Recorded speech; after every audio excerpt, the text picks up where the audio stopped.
На 30 мај председателот на Република Северна Македонија Стево Пендаровски имаше обраќање на кое прогласи нова вонредна состојба во нашата држава во пресрет на корона кризата за нови 14 дена. Почитувани, имајќи го во предвид последниот развој на настаните и зголемениот број на заразени и починати лица, во текот на денешниот ден ќе донесам одлука за прогласување на нови 14 дена вонредна состојба, која ќе започне да тече од утре.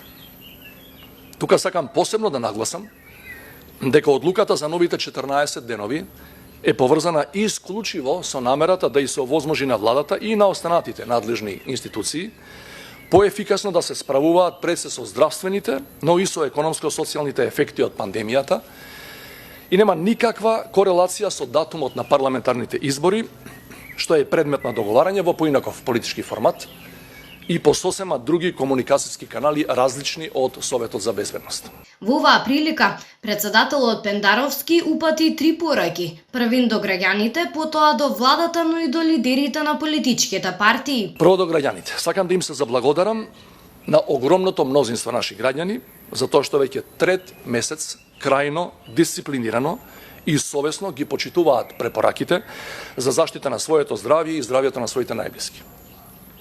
Истовремено сакам да упатам апел до нив, до сите нас, да не се опуштаме и со тоа да ги доведеме во прашање сите позитивни резултати кои ги имавме до сега во борбата против пандемијата. Што се однесува на пораката упатена кон владата на Република Северна Македонија е дека негативните трендови забележени во некои општини не смеат да бидат повод да се враќаат рестриктивните мерки на целата територија и кон сите граѓани. Пендаровски строго посочи дека мора надлежните институции да ги санкционираат граѓаните кои што не ги почитуваат мерките. До политичките лидери кои учествуваат на така наречените лидерски средби.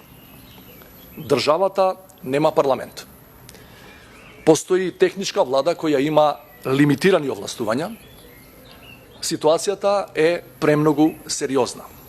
Затоа барам од сите нив да бидат на висина на историската одговорност и да се договорат за датумот на следните парламентарни избори, за да добиеме институции со полн капацитет и политички легитимитет. Председателот на владата на Република Северна Македонија Оливер Спасовски исто така учествуваше во работата на Советот за безбедност, на која го презентираше извештајот на владата за превземените активности во државните институции за справување со кризата предизвикана од корона.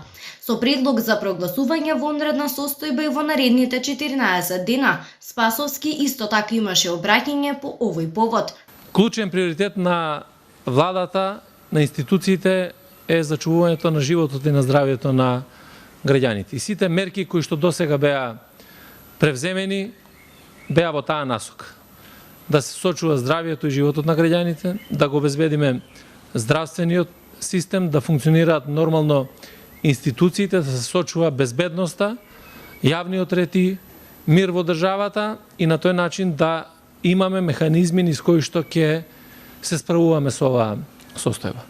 Не помалку важно е и тоа дека мораме да се справуваме и со економските последици кои што настануваат од оваа криза и во овие моменти кога разговараме, една од причините за барањето на продолжување на вонредна состојба, односно 14 дена нова вонредна состојба во Република Северна Македонија, се темели и на тоа дека треба да носиме одлуки кои што ќе значат поддршка на третиот пакет на економски мерки во поддршка на рестартирањето на македонската економија, поддршка на граѓаните, се со цел многу полесно да го надминеме сето ова што ни се случуваше како последица од здравствената криза.